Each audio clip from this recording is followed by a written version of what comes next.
You never truly know someone until they've gift-wrapped your downfall and presented it to you with a kiss. Trust me on this one. I learned it the hard way when my wife of 12 years handed me an envelope on my 45th birthday and said, "Darling, this is exactly what you need." She wasn't wrong. I did need it. I needed it like I needed a bullet to the head. The elegant cream envelope contained what she called a chance to reset, a 6-week stay at an exclusive wellness retreat called Pinewood Recovery, a $30,000 gift that she'd apparently spent months researching. For my problem, a problem I didn't know I had until she staged what I later realized was the most masterfully orchestrated intervention in the history of marriage. My name is Daniel Harding. 6 months ago, I was the CEO of Harding Medical Technologies, a company I built from nothing into a $50 million enterprise over 15 years. Key word was. The morning of my 45th birthday started like any other. I woke at 5:30, kissed Alexandra's shoulder as she pretended to sleep, and headed to our home gym. An hour later, showered and dressed, I found her in the kitchen wearing the silk robe I'd bought her in Milan, arranging pastries from my favorite bakery.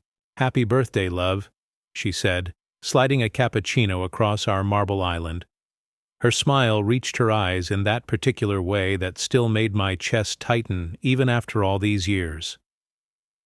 I have something special planned. What followed was the kind of intimate morning that had become increasingly rare as both our careers had accelerated. Alexandra's marketing consultancy had taken off in the past 2 years, keeping her busy with high-profile clients and frequent travel. Meanwhile, I'd been consumed with finalizing a partnership deal that would potentially double our company's value. That morning, though, she was fully present, attentive in a way that, in retrospect, should have been my first warning sign. Alexandra was never more charming than when she was setting the stage for something. "You've been working too hard," she said later, as we lay tangled in sheets, her head on my chest. "I've been worried about you." I laughed, running my fingers through her dark hair. "That's rich coming from the woman who took 3 international flights last week." "This is different." She propped herself up on one elbow, her expression shifting to something more serious. "You're different. The drinking, the mood swings, the way you've been isolating yourself." I sat up, genuinely confused. "What are you talking about?" "Danny." Her voice softened with such practiced concern that I now realized she must have rehearsed it. "You had 4 scotches at the Morgans' dinner last week. You fell asleep at your desk twice this month. You haven't played tennis with Richard in, 3 months. I've been closing the Medtronic deal," I said defensively. "You know how important this is." "And last night?" she pressed. "Where did the bottle of Macallan go? The one that was nearly full?" I frowned, trying to remember. I'd had a drink in my study while reviewing contracts, sure, but nowhere near a full bottle. I had a couple of glasses, maybe 3. She just looked at me with such perfect disappointment that I actually began to question my own recollection. "This isn't an accusation," she said, reaching for my hand. "It's concern. From all of us." All of us? That's when she told me about the conversations she'd been having with my sister Katie, my best friend Richard, even my chief operating officer Marcus, all of whom had apparently expressed growing concern about my dependency issues and erratic behavior. I felt like I'd woken up in someone else's life. Sure, I enjoyed good scotch and had been working long hours, but substance abuse? Me? The guy who ran half marathons and had built a company on discipline and consistency? "I don't have a drinking problem," I stated flatly.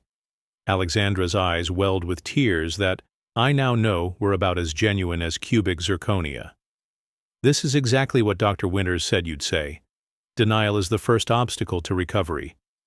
"Who the hell is Dr. Winters?" She reached for the envelope on the nightstand and placed it in my hands. "The leading addiction specialist at Pinewood. I've consulted with him about your case. My case. As if my life had already been diagnosed and categorized without my knowledge."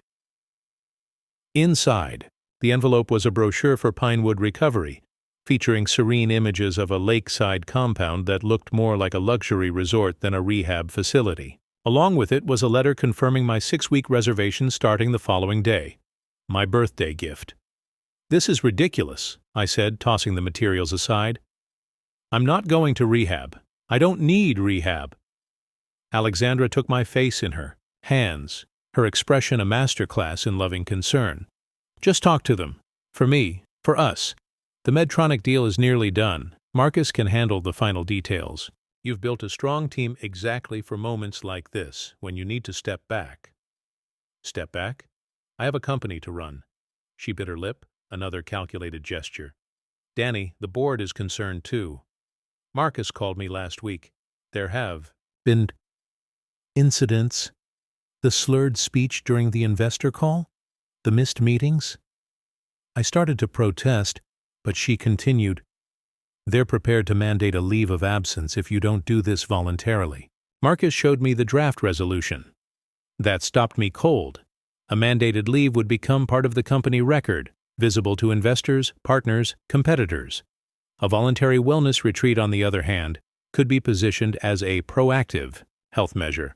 Smart executives did it all the time, Alexandra assured me. It showed self-awareness, responsibility. "Just 6 weeks," she whispered, pressing against me in a way that made rational thought difficult. "I've arranged everything. The company will be fine. Our marriage needs this. I need this." That last part was what got me. Alexandra, always strong and independent, rarely admitted to needing anything. The vulnerability in her voice seemed so genuine, her concern so pure. And if the board was actually considering formal action, "I'll think about it," I conceded. Her smile was radiant. "That's all I'm asking." What followed was a masterpiece of manipulation. Throughout the day, I received concerned texts from my sister, a carefully worded email from Marcus confirming his support during this challenging time, and a call from Richard reminiscing about the good old days before things got so complicated. By the time we arrived at Luciano's for my birthday dinner, I was questioning my own reality. Had I really been drinking that much? Had I missed signs of my own unraveling? The seed of doubt had been planted, and Alexandra was an expert gardener.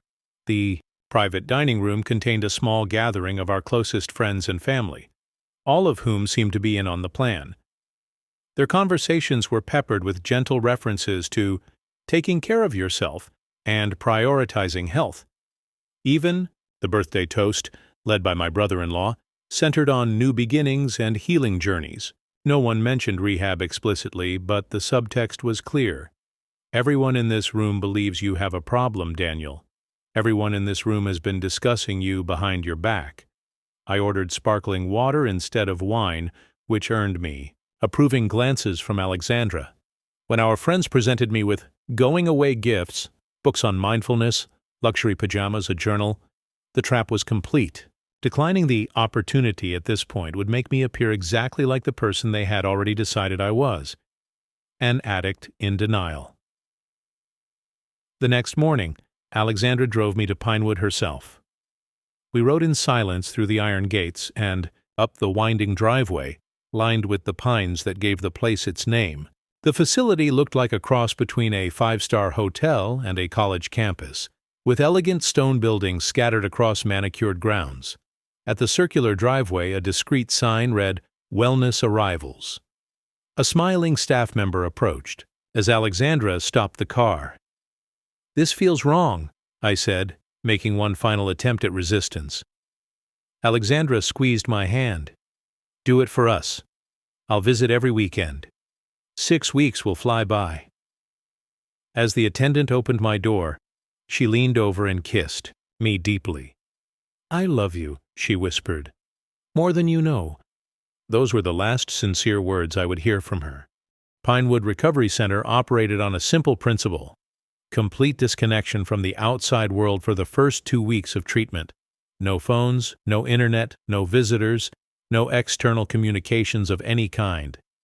To break the patterns of dependency and create space for healing.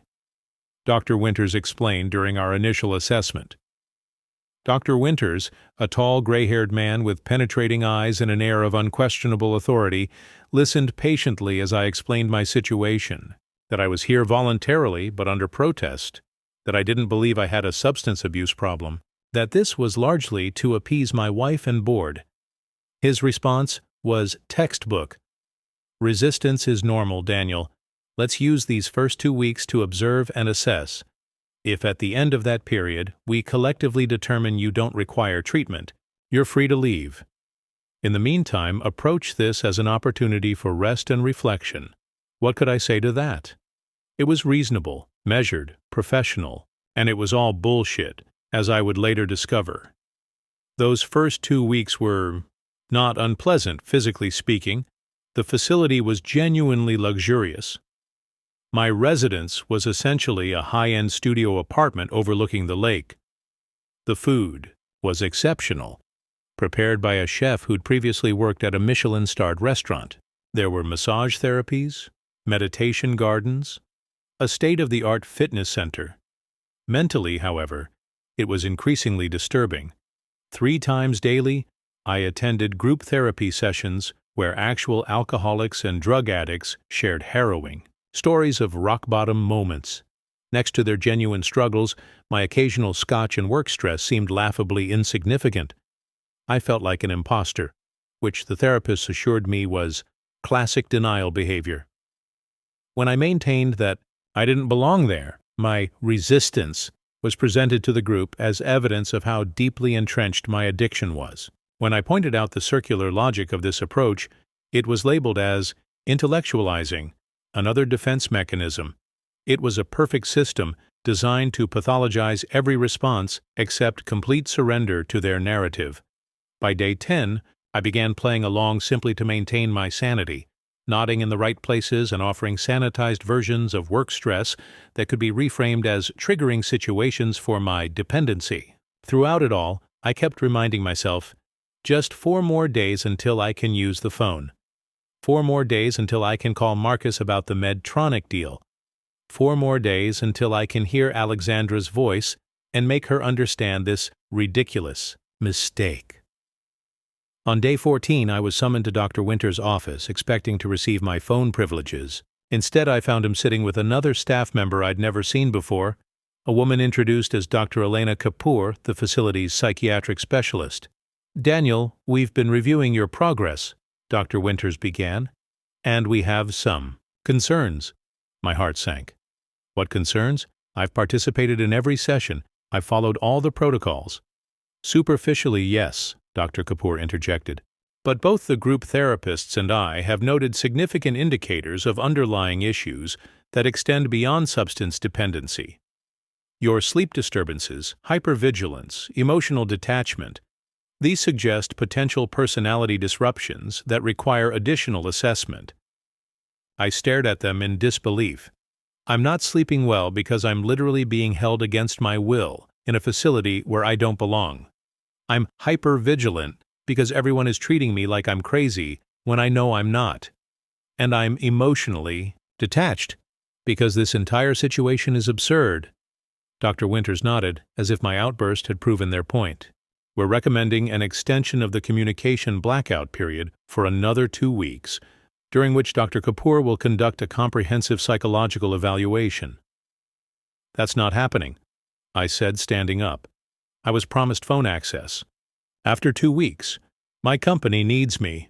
My wife is expecting my call." "Your wife has already been consulted," Dr. Kapoor said quietly. "She's in agreement with our recommendation." That stopped me cold. "You spoke to Alexandra? When?" "This morning. She's naturally concerned about this development but trusts our professional judgment. As for your company, we understand your COO has matters well in hand." The room seemed to tilt slightly. "I want to speak to my wife. Now." "That won't be possible today," Dr. Winters said firmly. "Your agitation only reinforces our concerns, Daniel. Please try to understand. We're acting in your best interest." I felt a cold fury building. "I'm leaving. You can't legally keep me here against my will." "You're free to leave," Dr. Kapoor acknowledged. but as a medical professional, I would be obligated to report to your company board that you left against medical advice while displaying signs of psychological instability. Given the confidentiality waivers you signed upon admission, which granted us permission to communicate with both your family and your company's designated officer, this would become part of your professional record. It was an elegant trap. Leave now and destroy the company I'd built.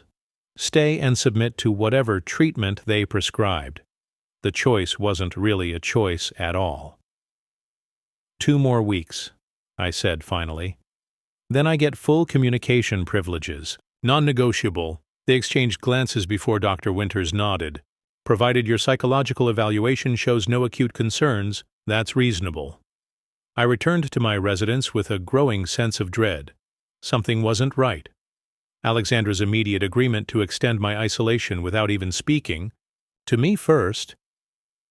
The convenient timing of these new psychological concerns just as I was about to regain contact with the outside world. The casual mention that Marcus had everything well in hand at the company. For the first time I began to consider a possibility I'd previously dismissed as paranoid.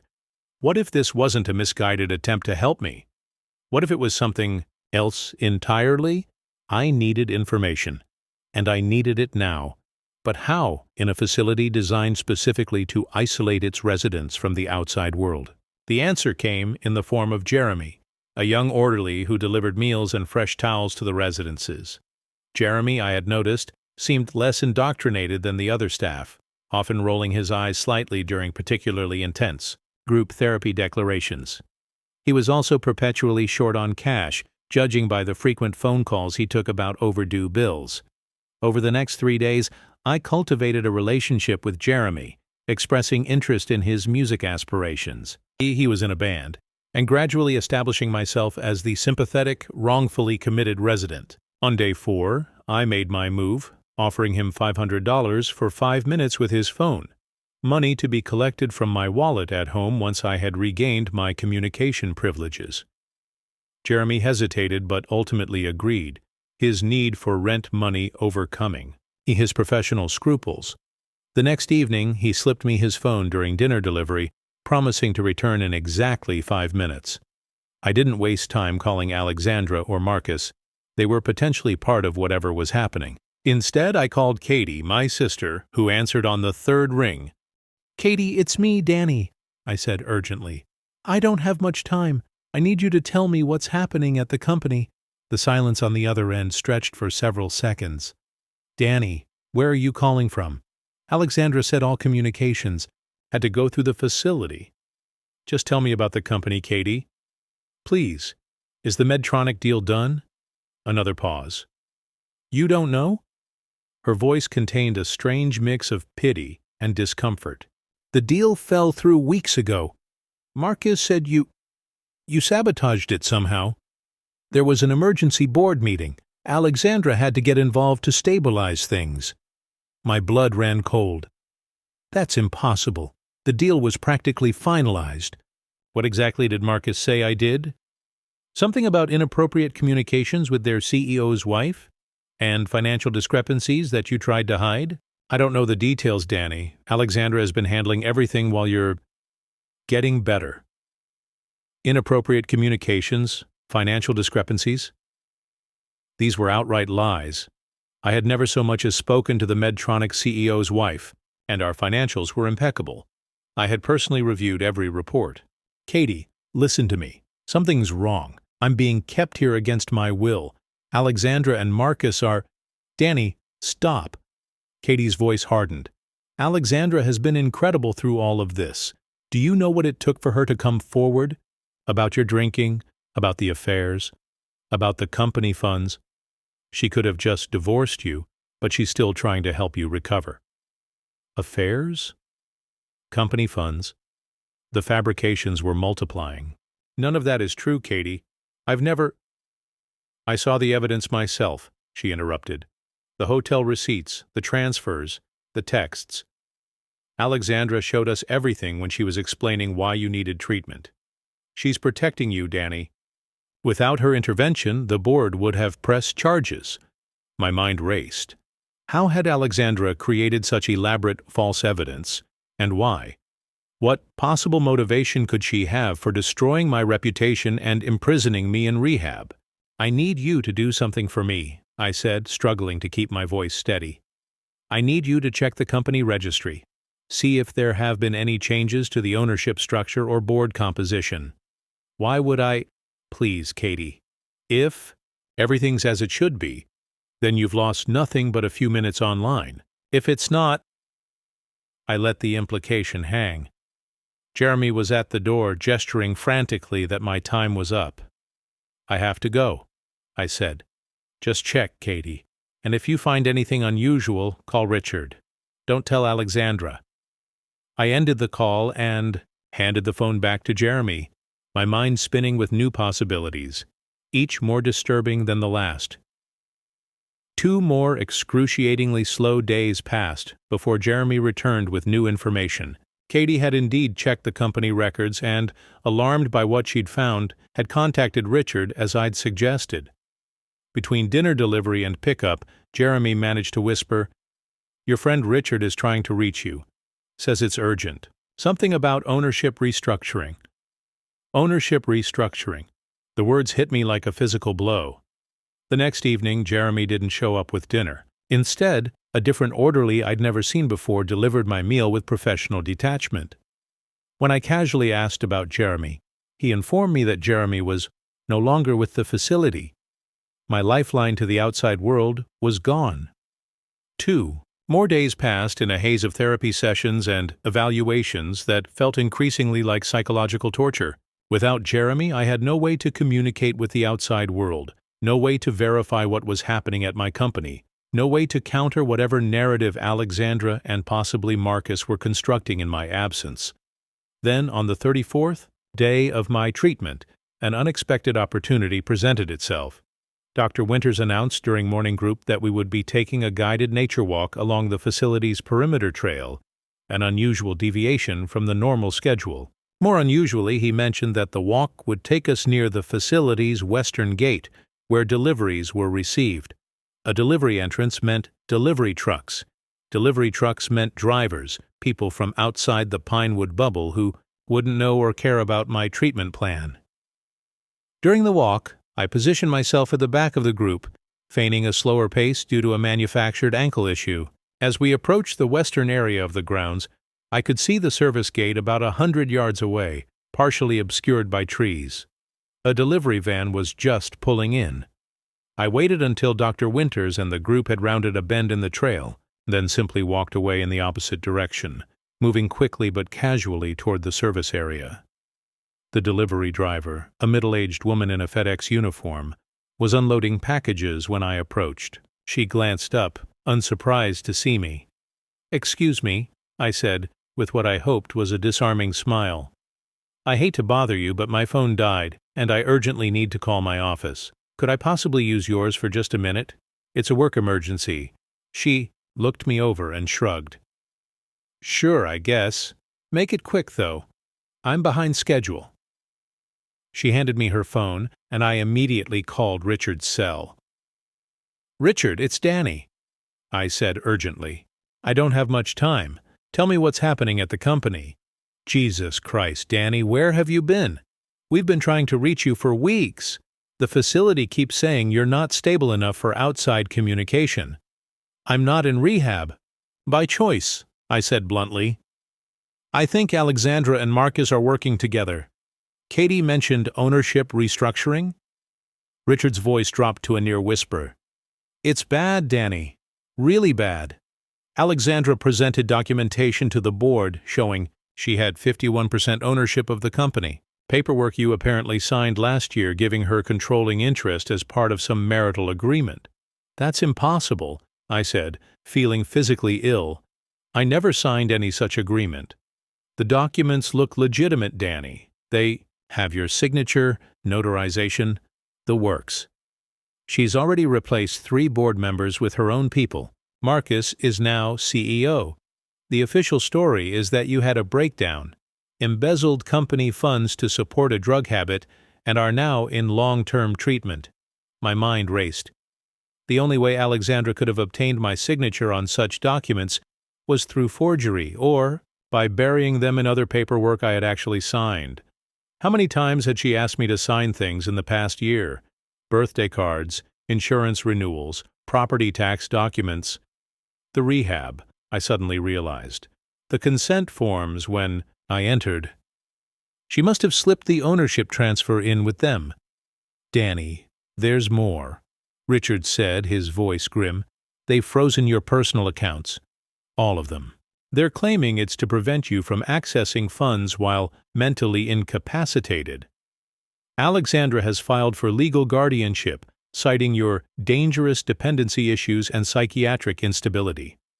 The delivery driver was gesturing impatiently, pointing to her watch. "I've got to go," I told Richard. "But listen, I need your help. I'm at Pinewood Recovery Center against my will. I need you to—" "Time's up," the driver said firmly, taking her phone back. I needed to escape Pinewood, but where would I go? With my accounts frozen and Alexandra controlling the narrative, I had no resources, no credibility. Even if I managed to physically leave the facility, she could simply have me committed elsewhere, claiming I was a danger to myself, a narrative she'd been carefully constructing for weeks. Then it hit me. Dr. Winters. If Alexandra had orchestrated this entire scenario, he had to be involved. There was no way a legitimate medical professional would participate in what amounted to false imprisonment based solely on a spouse's claims. There had to be financial incentives, communications between them, evidence of their conspiracy. The evidence would be in his office. And with everyone searching the grounds for me, his office might temporarily be unattended. I made my way to the administration building and slipped inside. Dr. Winters' office was locked, but the adjoining consultation room was open. I entered it and moved to the connecting door between the two rooms, also locked, but with an older, simpler mechanism that yielded to a firm credit card slide technique. Dr. Winters' office was immaculate, organized with clinical precision. I went straight for the filing cabinet, specifically the drawer labeled Administrative. Inside, I found a folder with my name on it, separate from my medical file. Within it was correspondence dating back 3 months before my treatment began, emails printed between Alexandra and Dr. Winters discussing my case before I'd ever set foot in Pinewood, financial arrangements involving payments far exceeding the standard treatment costs, and most damning of all, a detailed protocol for keeping me isolated specifically during the first 6 weeks of treatment, the exact time frame during which Alexandra would be executing her corporate takeover. I photographed every document using the facility's own scanner, sending the images to Richard's email. Then I replaced everything exactly as I'd found it and retreated to the consultation room just as voices approached in the hallway. By evening, the search for me had been scaled back. I returned to my residence just before bed check, appearing calm and unconcerned. When Dr. Winters was summoned to my room, his relief at finding me quickly transformed into controlled anger. "You missed 4 scheduled treatments today, Daniel. Leaving the group was completely irresponsible." "I needed time to think," I said simply. "About Alexandra, about the company, about why I'm really here." His expression flickered momentarily. "We've discussed your paranoid ideations. I'd like to call my wife," I interrupted. "I think it's time we had a conversation." "That's not possible at this stage of your treatment." I smiled thinly. "I think you'll make an exception, just as you've made exceptions to standard treatment protocols since before I arrived." Interesting reading, my administrative file. The color drained from his face. "You were in my office." "I was," I acknowledged. "And every document showing your conspiracy with my wife has been sent to my attorney. If I don't make a call tonight, those documents go to the medical board, the police, and the press tomorrow morning." 20 minutes later, I was in Dr. Winters' office, his phone on the desk between us. He dialed Alexandra's number and then stepped outside. "Danny?" Alexandra's voice held a note of surprise. "Dr. Winters said you were asking to speak with me. How are you feeling?" "Cut the act, Alexandra," I said coldly. "I know everything. The faked addiction, the company takeover, the guardianship filing. I have the evidence of your conspiracy with Pinewood. A long silence followed. When she finally spoke, the pretense of concern was gone, replaced by cool efficiency. "Well, this is unfortunate timing. Another week and the guardianship would have been finalized." "Why?" I asked, the question that had been consuming me for weeks. "Why go to these lengths? If you wanted out of the marriage, wanted money, I would have given you a fair settlement." She laughed, a sound devoid of warmth. "A fair settlement? Meaning what? Half the vacation home? A comfortable alimony? Do you know what I could do with half your company, Danny?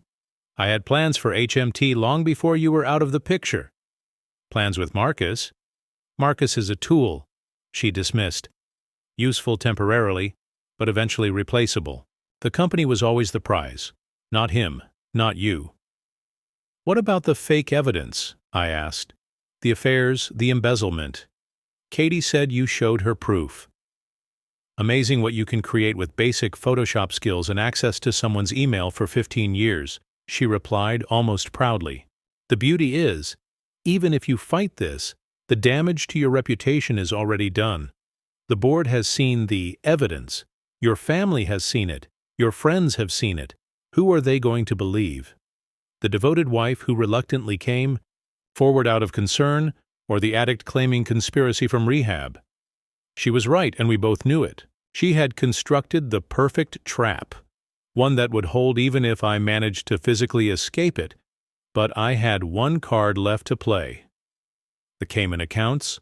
I said quietly. The silence that followed told me I'd hit the mark. "I don't know what you're talking about," she finally said, her voice less certain. "I think you do. The accounts where the marketing consultancy money really goes, the ones that have been receiving transfers from shell companies in Belarus and Cyprus. The accounts federal banking regulators would be very interested in examining. It was a shot in the dark, based on nothing but instinct and small inconsistencies I'd noticed in Alexandra's business over the years. Her consultancy had grown surprisingly quickly, with clients that seemed to require very little actual work for substantial fees. "You're bluffing," she said. "You don't have access to those accounts." "I don't need access," I replied. "I just need to point federal investigators in the right direction. A whistleblower tip about potential money laundering through a marketing consultancy with suspiciously high international client fees would trigger an automatic investigation. How confident are you in your financial hygiene, Alexandra?" The extended silence told me everything. Whatever Alexandra had been doing through her consultancy, it wouldn't withstand regulatory scrutiny. "What do you want?" she finally asked. "All. Pretense gone. My freedom, my company, your complete withdrawal. In exchange, I never mention your financial arrangements to anyone. We divorce quietly. You keep your consultancy and whatever's in those accounts. We never see each other again." 3 days later, I walked out of Pinewood Recovery Center, officially stabilized and cleared for outpatient treatment that would never happen. Richard was waiting in the parking lot, leaning against his Audi with sunglasses on despite the overcast day. "You look like hell," he said by way of greeting, pulling me into a brief, tight hug.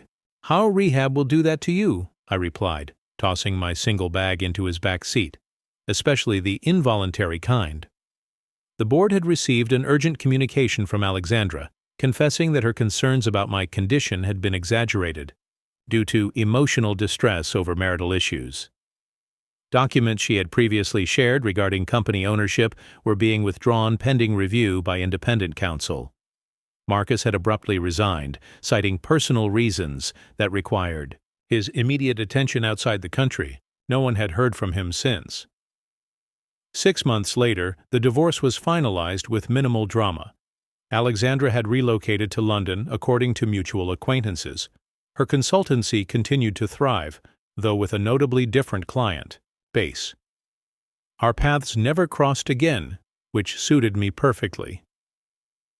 Dr. Winters faced an ethics investigation after an anonymous complaint detailed his role in my inappropriate confinement. Last I heard, he had surrendered his medical license rather than face a formal hearing. As for me, I found a new home, a modernist structure of glass and steel overlooking the ocean, as different from the traditional estate I'd shared with Alexandra as possible. I hired a forensic accounting team to go through every aspect of the company's finances, establishing new checks and balances to ensure no one person could ever authorize significant changes without multiple levels of verification. The most profound change, however, was internal. I no longer trusted blindly, no longer assumed good intentions, no longer believed in the fundamental fairness of systems meant to protect the vulnerable. Every contract was scrutinized, every relationship evaluated for potential vulnerabilities, every institution regarded with healthy skepticism. Some might call it paranoia. I called it survival. On the anniversary of my birthday gift, that elegantly wrapped ticket to my own personal hell, I stood on my deck watching the sunset, a glass of the scotch I now enjoyed without shame or concern in my hand. My phone buzzed with a message from an international number I didn't recognize. Happy anniversary. Hope the recovery is going well. AI deleted it without responding and blocked the number. Some gifts you don't acknowledge. Some debts you never repay.